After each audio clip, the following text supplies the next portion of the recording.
In fantasy football, offensive production is one of the biggest determining factors for players overperforming, underperforming, hitting their ADP, smashing from a fantasy football perspective. This video is going to be a ton of fun. What we're going to be doing is going through all 32 teams, ranking how good I think their offenses will be based on a number of factors, which I'll detail in a second, and then going through each of their positional ADPs. How high is their RB1 going? How high is their wide receiver 1 going? And determining if everything makes sense. And spoiler alert, there's a lot in this video that won't make sense based on what we know about these team environments. So this is going to be a really fun video. If you enjoy, if you get some value from it, leave a like down below, subscribe to the channel if you guys are new. Check out the link in the description to find out how to get our draft guide totally for free. But with that being said, let's get into it.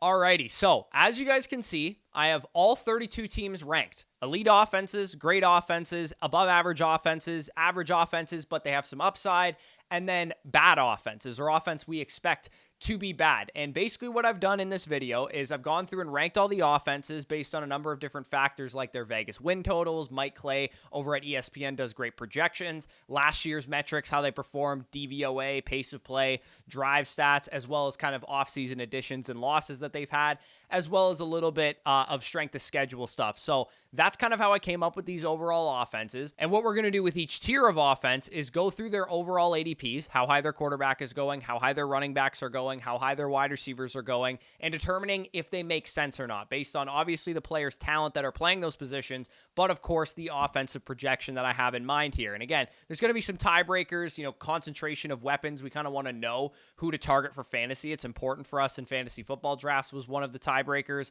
I also wanted to look kind of at my own exposures on Underdog to see which offenses I'm targeting. And also I wanted to factor in kind of schematic things like how good of coaching these guys have in their respective offenses, as well as kind of use of motion and play action and things of that nature. So we're going to rank the offenses in the NFL, talk about which offenses project to be very good. I'll give you guys my opinion. I would say generally speaking, this is more for the casual fantasy player. If you guys are just coming back to the scene, it's July 30th as I'm recording this right now, and you're determining, okay, which offenses are expected to be good this year? Who could be this year's Los Angeles Rams? That is an offense we don't expect to be very good going into the season, but ends up being very good as a result. Who could be this year's Texans? Who could be this year's Jacksonville Jaguars, for example, an offense we expected to be great that really underperforms relative to expectations. So let's start with the elite tier of offenses. I have listed here my projected top 5 offenses in the NFL. And again, I did make tiebreakers for the fact that we know who to draft for in fantasy. But generally speaking, this is based on what I expect their total yardage to be, what I expect their pace of play to be, what I expect their point production, most importantly, to be. San Francisco 49ers, Miami Dolphins, Kansas City Chiefs, Detroit Lions, and Cincinnati Bengals. Those are my projected top 5 most fantasy-friendly offenses in the NFL. San Fran and Miami, of course, it's mainly talent-driven, but they also have schematic advantages over the rest of the league because of how great Kyle Shanahan and Mike McDaniel are respectively at calling plays. Andy Reid and the Kansas City Chiefs offense, we know what all that's about. They have freaking Patrick Mahomes. And then the Cincinnati Bengals, same thing. They have Joe Burrow. They have Jamar Chase. They have T. Higgins. The talent level is very high there. And then the Detroit Lions are just one of the most well-balanced offenses because they have a good quarterback. They have a great run game, good wide receiver core, great tight end, and an elite offensive line with good play calling and good coaching. So, like I said, we're going to look at the ADPs of these elite offenses and determine if everything checks out. That's basically all we're doing here, because if everything doesn't check out, that means we're going to have an overvalued or an undervalued player on our hands. So, starting with the quarterback position, we look at San Fran, Kansas City, Miami, Detroit, and Cincinnati's quarterback ADP. In our draft guide, we have multi-site ADP going across Yahoo, NFL, ESPN, Underdog, Sleeper, all of these different sites combined for this average ADP that you guys can see on the screen right now. And that's how we get to this overall number. I would say, generally speaking, this is more applicable in home leagues than it would be in best ball, because obviously in best ball, underdog markets vary a little bit from your average home league format. So you could see Brock Purdy, Patrick Mahomes, Tua Tagovailoa, Jared Goff, and Joe Burrow, respectively, going where they're going in fantasy drafts. I'd say probably one of the bigger takeaways, given how I expect these offenses to perform, is that these guys all make for great late-round quarterback targets, specifically Brock Purdy, Tua Tagovailoa, and Jared Goff. Obviously, Mahomes and Burrow are going very early in drafts. If you're looking for a good late-round quarterback target, you're better off targeting an offense like the 49ers, like the Dolphins, like the Lions, because you know you're getting stability at your quarterback position, an offense that projects very well. Week over week, we go into the season, and we're talking about weekly rankings. These guys are going to be up near the top of the rankings because their offenses project very well. At running back, you can see some of the strategy that's involved here. With San Francisco, Kansas City, Miami, and Detroit, we know they all have great starting running backs, right? Christian McCaffrey, Isaiah Pacheco, Devon Achane, and Jahmyr Gibbs are all going in the top 30 overall picks. However, because of the ambiguity in Cincinnati, we don't know where Zach Moss and Chase Brown's split is going to come down. So that provides value for us at the running back position with the Cincinnati Bengals. For me, I've been taking a lot of Chase Brown. But again, if you're into Zach Moss, I understand the rationale there. The RB2s, as you guys can see, I also have listed there as well. The ones that are expensive are in Miami and Detroit, mainly because, Montgomery and Raheem Mostert expect to work into the backfield, but potentially those guys might be a bit overvalued knowing how much we expect the starter to produce from a fantasy perspective. At wide receiver with all of these teams, you can see that there's wide receiver values all over the place, specifically with the Kansas City Chiefs, because they don't have a single wide receiver going inside the top 75 overall picks between Marquise Brown, Rashee Rice, and Xavier Worthy, which is the order that those guys are going off the board. You can really take a stab at any one of those guys. If you believe in Marquise Brown, you could take a stab at him. If you believe in Rashee Rice, minus the suspension, you could take a stab at him. If you believe in Xavier Worthy, you can take a stab at him. So again, that presents value from that perspective, knowing what we expect of that Kansas City Chiefs offense. Late round wide receiver 3 targets for the Detroit Lions, Miami Dolphins, and Cincinnati Bengals might be worth a shot, probably in best ball specifically. Odell Beckham Jr., Jermaine Burton, Khalif Raymond, whatever other wide receiver in Detroit you'd want to take a stab at. Probably good best ball swings just given the nature of the offense. And then looking at the tight end position for all of these teams, of course, we have Kittle, Kelsey, and Sam Laporta who are going very highly, but the tight end position of, Jonnu Smith, Miami Dolphins, and Mike Gesicki, Cincinnati Bengals, might also represent some good value from a best ball standpoint as well. So again, basically we're just hovering over these teams, determining which guys are undervalued and overvalued. Again, looking at that tier, I would say the Bengals backfield specifically is undervalued. The Chiefs wide receiver core specifically is undervalued. And also, it looks like potentially the wide receiver 2 for Detroit, which is Jameson Williams in ADP right now, could be a little bit undervalued depending on what you think of that situation. So moving on to the next tier of offenses, we have the Houston Texans, the Philadelphia Eagles, the Dallas Cowboys, the Green Bay Packers, and the Los Angeles Rams. Again, rationalization for why I like these offenses for fantasy football is, number one, all of them have good quarterbacks. You have Stroud, Jalen Hurts, Dak Prescott, Jordan Love, and Matthew Stafford, who are all probably top 12 NFL real-life quarterbacks in the league. And then you also have pretty good play callers with a lot of these, too. You got Bobby Slowick in Houston. You have the Philadelphia Eagles now with Kellen Moore coming in. You have the Green Bay Packers, Matt LaFleur. You have Sean McVay with Los Angeles Rams. Mike McCarthy, I've often said, is a very overrated play caller. But again, Dak Prescott and the rest of the offense typically performs really well there. And then you also have great surrounding casts for each one of these teams. And again, pace of play and, Mike Clay's projections and stuff went into the rationale for why I rated these offenses where I rated them. So at the quarterback position, we look across the board and it's pretty uniform. All of these quarterbacks, except for Matthew Stafford, are going highly in drafts, which is why I think Matthew Stafford is a huge, huge value, because if I expect, like I do here, the Rams to be a great passing offense, especially they're so easy to stack up because you have Puka Nacua and Cooper Kupp as the pretty much only wide receiver options going highly in drafts, why wouldn't you be taking a lot more Matthew Stafford? Same goes even for Dak Prescott and Jordan Love, who are going outside of the top 70 overall picks. They still represent a very good value there. Then we get to the Cowboys, because you look at their ADP and it just looks weird compared to the rest of these teams, right? Because the Eagles, they have all these great weapons. The Texans, same thing. Packers, maybe not high-end weapons, but they're really deep. And then the Rams, a lot more top-heavy. But with the Dallas Cowboys, you have CeeDee Lamb, who's the second overall player off the board. And then after CeeDee Lamb, the next player in ADP is Dak Prescott at 72, Jake Ferguson at 86, Brandon Cooks, Ezekiel Elliott at 112, and Brandon Cooks at 150. So either the Cowboys are going to be worse than we think because they're extremely top heavy and CeeDee Lamb's their only good weapon, or somebody's going to end up being a huge value, whether it's Jake Ferguson at 86, whether it's Brandon Cooks at 150, Ezekiel Elliott at 112, or just the quarterback Dak Prescott at 72. So for me, I look at the Cowboys and I think that there's definitely value to be had here. The way that I have personally been attacking it has been through the backfield. I like Zeke, but Rico Dowdle's a half decent value as well. I think Brandon Cooks is a little bit probably washed. Jake Ferguson's an okay value, but for me, I've been attacking it specifically from the backfield in Dallas. At the running back position in general with this tier of teams, like I said, I think Zeke is one of the best values in all of fantasy. Gross, I know, but that's where I'm at with it. Marshawn Lloyd in Green Bay, if you look at his ADP relative to Josh Jacobs at 36, and you look right beside that with Kyron Williams and Blake Corum, why is there such a big difference between Josh Jacobs and Marshawn Lloyd than there is a smaller difference between Kyron Williams and Blake Corum? Because I think we would all agree that Kyron Williams is a more solidified starter in Los Angeles than Josh Jacobs is with the Packers because he was inefficient last year and he's coming to a new team and they want to talk about committee approaches, and the Rams are traditionally not a committee type of team. So to me, I think that represents that Marshawn Lloyd is a little bit undervalued because we kind of know, A, that he's going to have some kind of role sans a Josh Jacobs injury, and then also if Jacobs goes down, he could end up being a huge league winner. So Marshawn Lloyd definitely stood out as a guy that's probably undervalued based on what we expect from his offense, as well as the starter in front of him being a guy that, I mean, he's going at 36th overall in home leagues, but there's a lot of people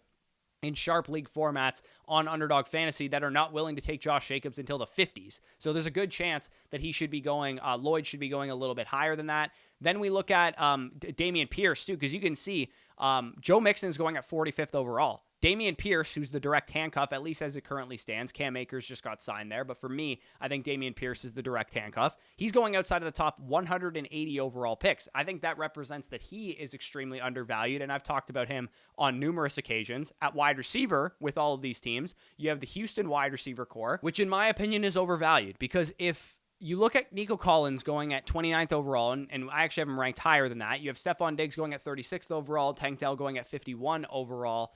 CJ Stroud is either undervalued at 50 overall, and he should be going higher, because if all these guys return on their ADP, then CJ Stroud is going to have a monster season of 50 touchdowns and 5,000 yards, or one of these Houston Texans or multiple of these Houston Texans wide receiver cores are overvalued. For me, Stephon Diggs is overvalued, and I also think Tank Dell is overvalued a little bit as well. But again, something to keep an eye on. Again, we need to remember that unless you think the Houston Texans are going to be the best offense in the league, 4,500, 50 touchdown, 5,000 passing yard type of season, then we're probably drafting the wide receivers a little bit too highly. But again, we're baking in range of outcomes and things of that nature. I'm just kind of outlining that it doesn't really add up and make logical sense as it currently stands.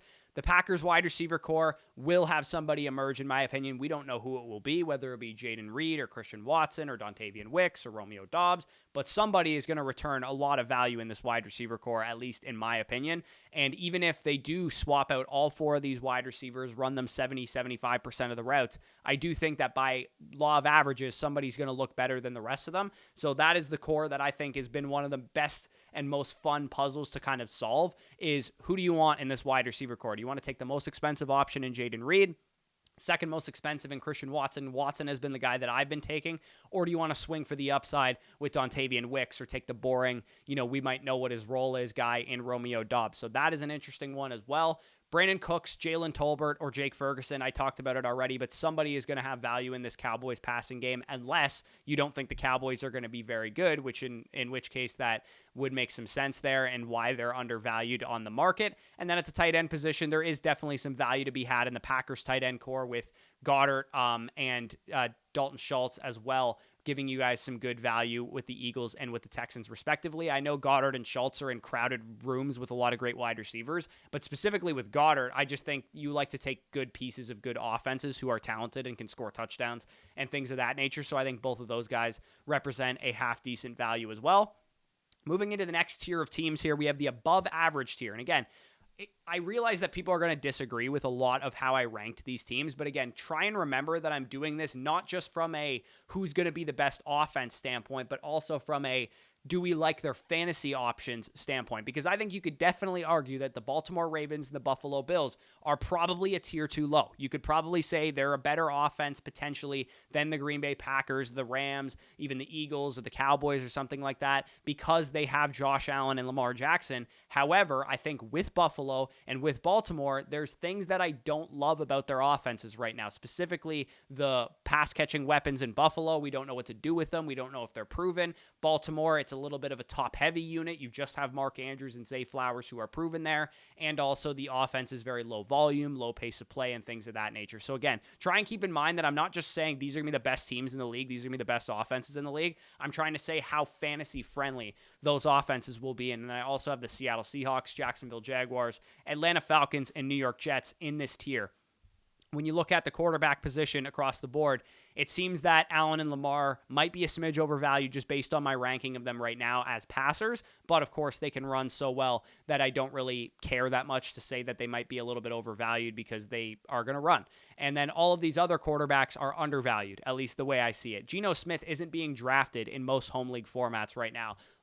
Trevor Lawrence, Kirk Cousins, and Aaron Rodgers are all double-digit round type of guys. Lawrence has some rushing upside, some young upside that he progresses as a player. And then I think both the Achilles brothers there, Cousins and Rodgers, they're probably not super high upside options, but they do have a little bit of a safety level that they've been great quarterbacks in years past, and you can kind of punt the quarterback position if you want to, stack them up. If you take Drake London or Garrett Wilson earlier on in your draft, you could just pair them up with their quarterback, and they're great fallback options at that point. At the running back position in this territory of the rankings, I think all the starters across the board are finely priced. I don't think there's really anything I would say about them. The backups are really where I'm interested in this range because Zach Charbonnet and Kenneth Walker, I think, should be closer in price than they currently are. Tyler Algier, Tank Bigsby, Braylon Allen, Ray Davis, and Keaton Mitchell, they're all projected to be the RB2s in their offense, and they're all undervalued based on what I think their offenses can do. And again, I get it's partially because Breece Hall and Bijan Robinson and Derrick Henry,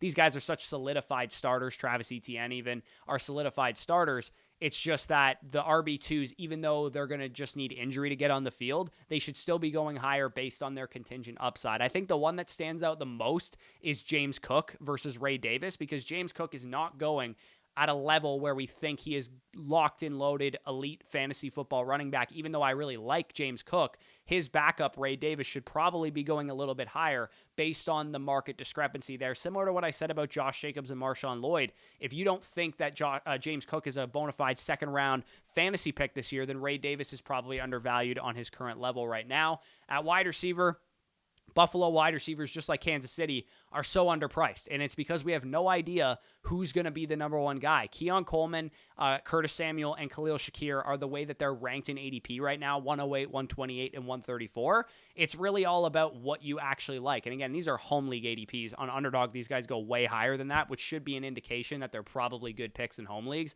I think JSN, Brian Thomas, both excellent picks in home league formats as well, because like I said, on Underdog, they go way higher than 101 and 110 overall, respectively. They're picked in like the 70s because we know how much wide receivers can really impact our fantasy lineups. Then you look at Baltimore, Atlanta, and the Jets. They don't really have interesting wide receiver twos. Bateman, Mooney, Mike Williams / Malachi Corley, they're all fine, but it looks like all of them could be undervalued, especially when you look at Mike Williams, because there is no Kyle Pitts or Mark Andrews on the New York Jets, and Mike Williams has a chance really to be the number 2 receiver and number 2 target overall in that offense. It's just the injury makes me a little bit concerned about him.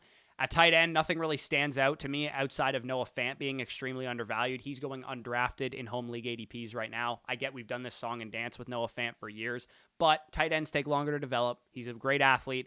All the offseason competition that he had leave, Colby Parkinson, Will Dissly, could lead to him going up in snaps. And then Tyler Conklin, also a half-decent swing late, just because, like I said, outside of Garrett Wilson, there's no real solidified target. So if you don't believe in Mike Williams, you should probably be in on either Malachi Corley or Tyler Conklin at tight end there. So moving into the next tier of offenses, again, I labeled them average offenses with upside for more, basically, because I like the Bears, I like the Colts, I like the Cardinals, I like my Tampa Bay Buccaneers, I like the Cleveland Browns, I like the Chargers, I like the Vikings, and I like the Titans too, even though they project as average to below average offenses currently. all of them have a scenario and a range of outcomes where they could be better than where we're currently valuing them. So we're trying to balance that optimism with reality that some of these offenses are probably going to disappoint. In fact, most of them probably will disappoint. We just need to figure out which one of these offenses is going to be the Rams from last year or the Texans from last year. And that's why we go one by one with these. So Chicago, I'm going to go team by team instead of by position like I was doing before, because I think it makes it easier now that there's more teams. The Bears, I think, are priced really where they should be at expectation, except for Caleb Williams, because similar to what I said about the Texans, if you think that DJ Moore, Keenan Allen, and Rome Odunze are all top 90 overall picks, which they are in home league ADP right now, and again, in underdog drafts, they're going even higher than that, then Caleb Williams is undervalued at 117. If you think that Caleb Williams is properly valued, then one of these or multiple of these wide receivers are overvalued. So if you believe in all of DJ Moore, Keenan Allen, and Rome Odunze this year, like I kind of do, I think that Caleb Williams probably should be going around where Dak Prescott and Jordan Love are going, to be honest, because that's what his weapons core would kind of dictate he go in terms of overall fantasy production. Then you look at the Indianapolis Colts, who are very top heavy in terms of where they're going in drafts, and they're kind of aligned with expectations, I guess, of how good of an offense we think they're going to be. I think with Pittman and with Taylor, they're pretty cut and dry. We know what we're getting there. The best place to attack and get value at this Colts situation, because with the quarterback, with the star running back, and the wide receiver, they're going high enough in drafts that we kind of need them to be good. But if the offense is really good and overperforms expectation, I think it's really going to show up with Adonai Mitchell and Josh Downs, the wide receiver 2, wide receiver 3, depending on which one you think is better. I like to take shots on those two guys specifically. Downs is the one that I prefer, but a lot of people really like Mitchell as well.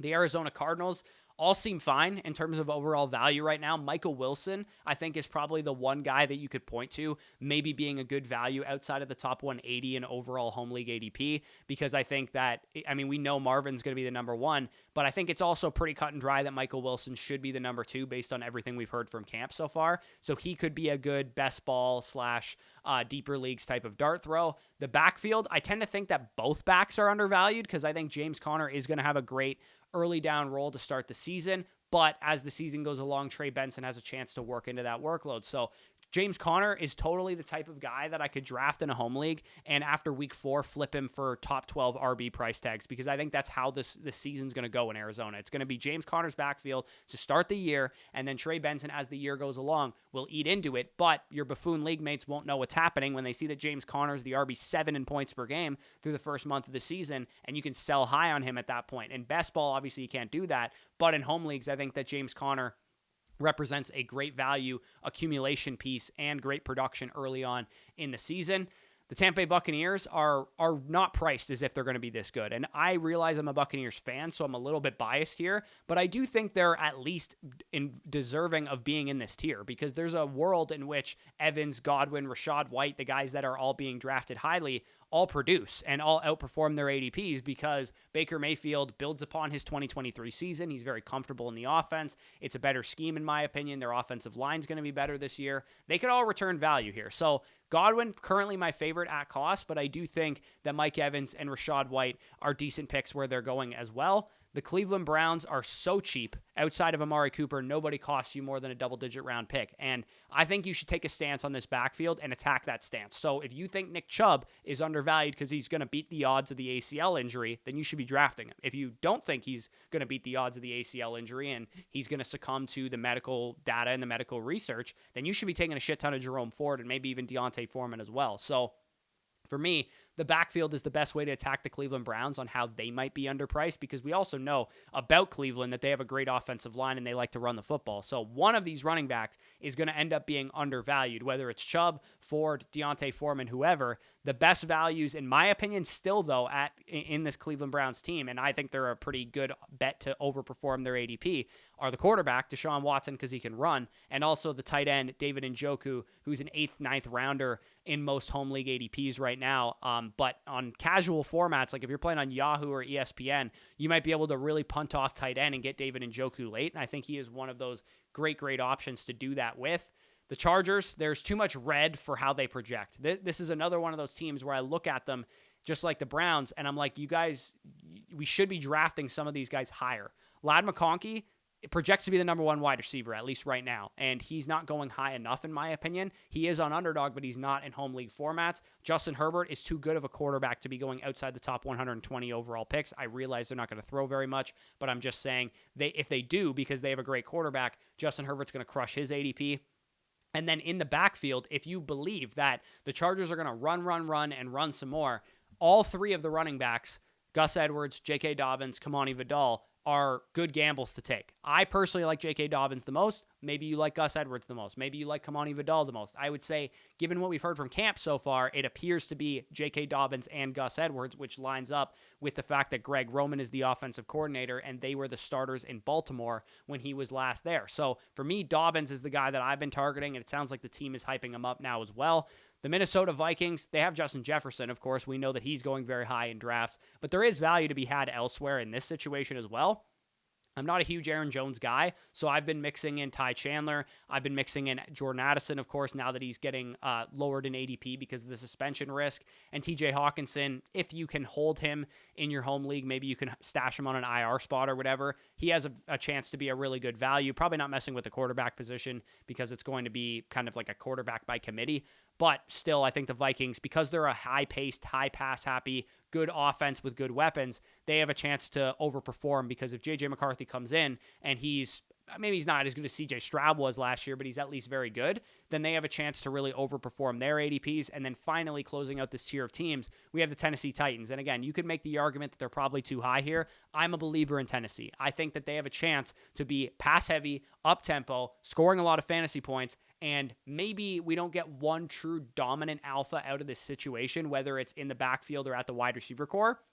But I do think each one of these guys could incrementally outperform their ADP. Calvin Ridley and DeAndre Hopkins going in round 6, round 7, round 8 of home league drafts, both of them could perform as top 25, top 30 wide receivers in fantasy, and that would be a small win.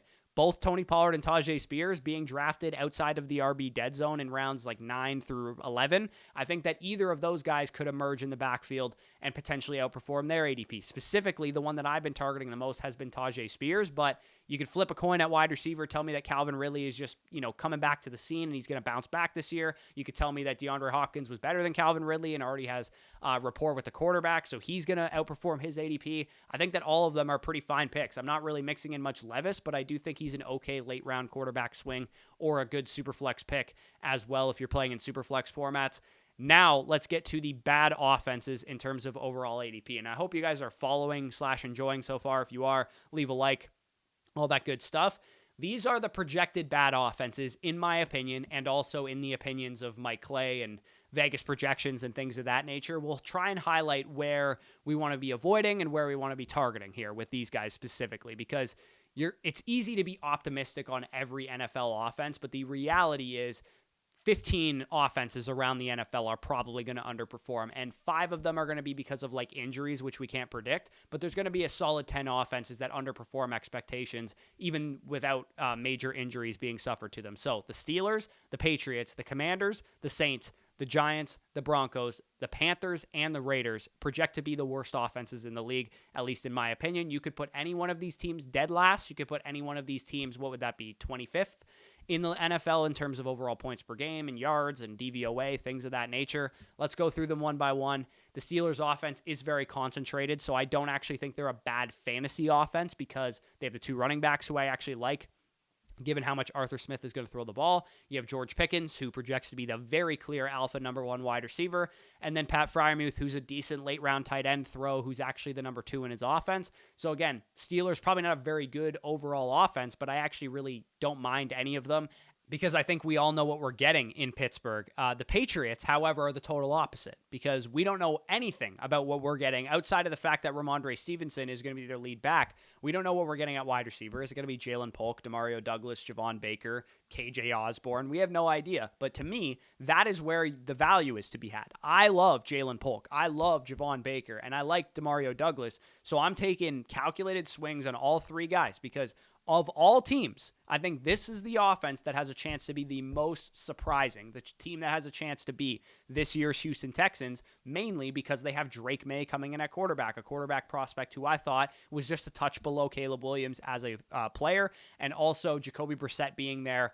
He's a good, stable veteran who can get them off to a decent start, maybe get the young weapons up to speed, and then when Drake May comes in, maybe he is, kind of carrying that momentum and helping the Patriots overperform. Because if they're not a bottom 5 offense, let's say they're a league average offense, as good as, say, the Saints were last year, for example, then Drake May will have this team moving a lot better than they were moving last year with Mac Jones and Bailey Zappi. And one of, if not multiple of these weapons will outperform where they're currently going.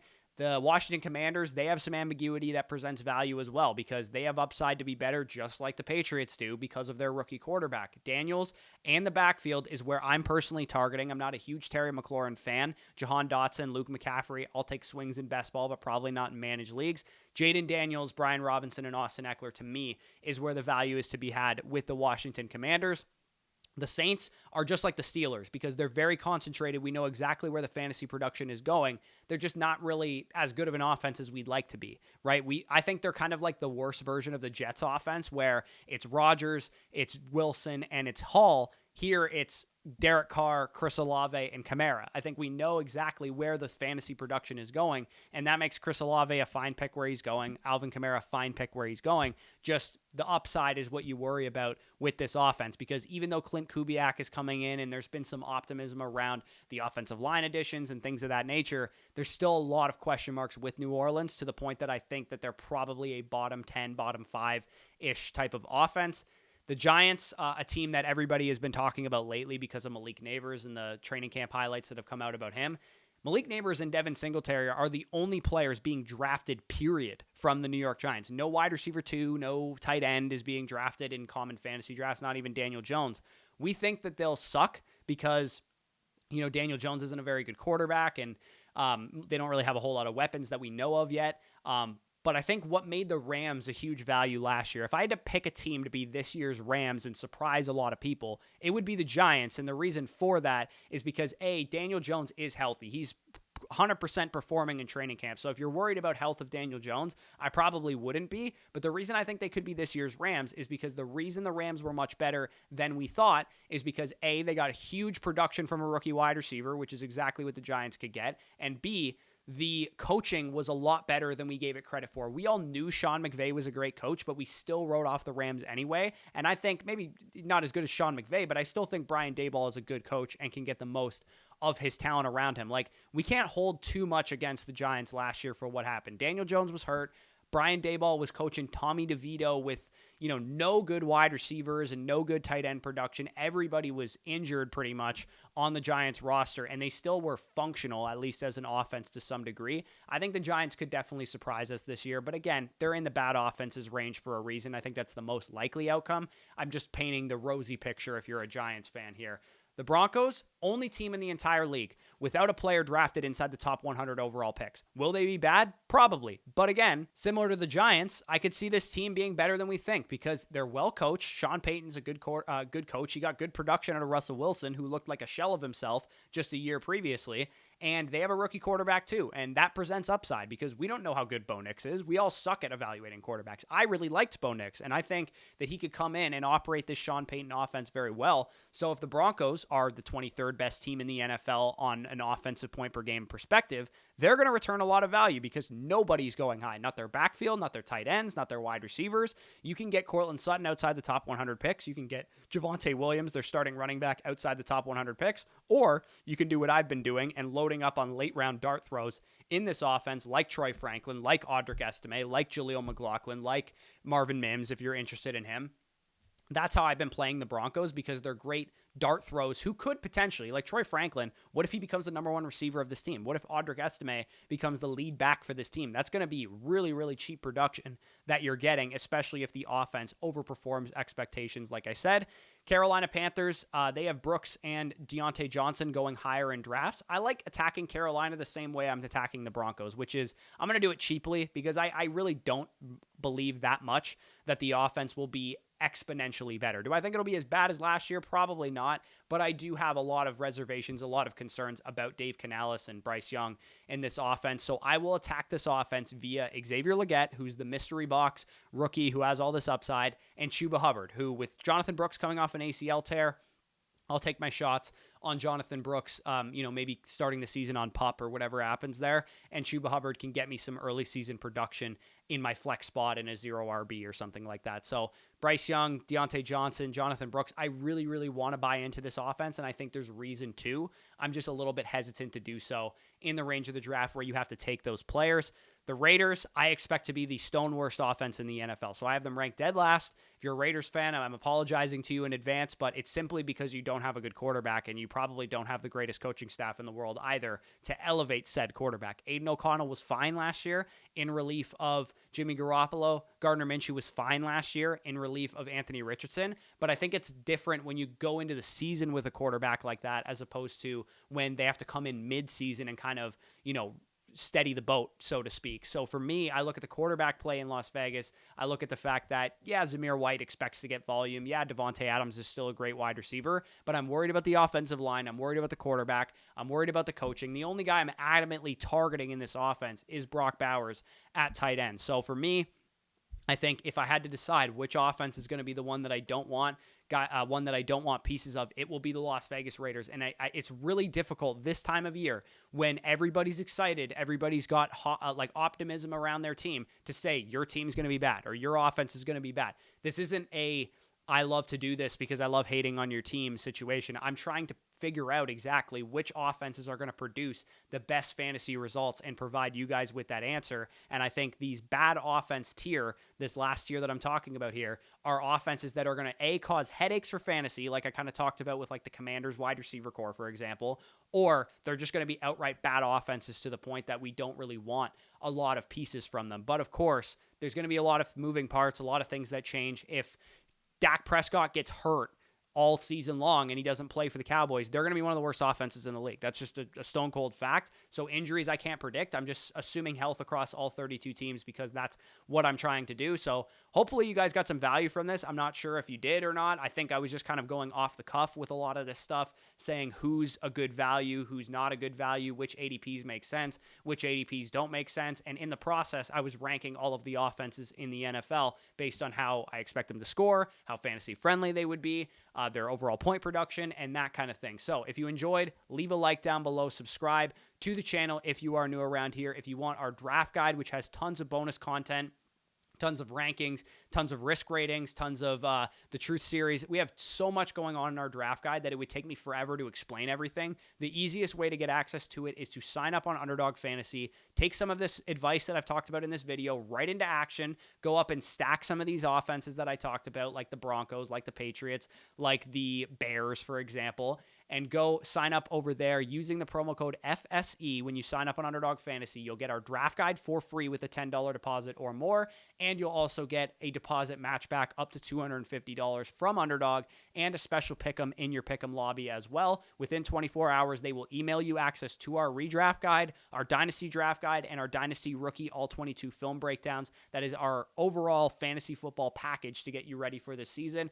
And if you're interested in that, you can get it for free, basically with just a $10 deposit on Underdog Fantasy, which you can then win money with by hitting the link in the description. And if you already have an Underdog account, or if you can't play on Underdog where you live, you can also get everything I just mentioned on flockfantasy.com. Use the promo code FSE for 7 days for free, 30% off any of the packages, and 6 months for free when you sign up annually. And with that being said, peace out. We'll talk to you soon.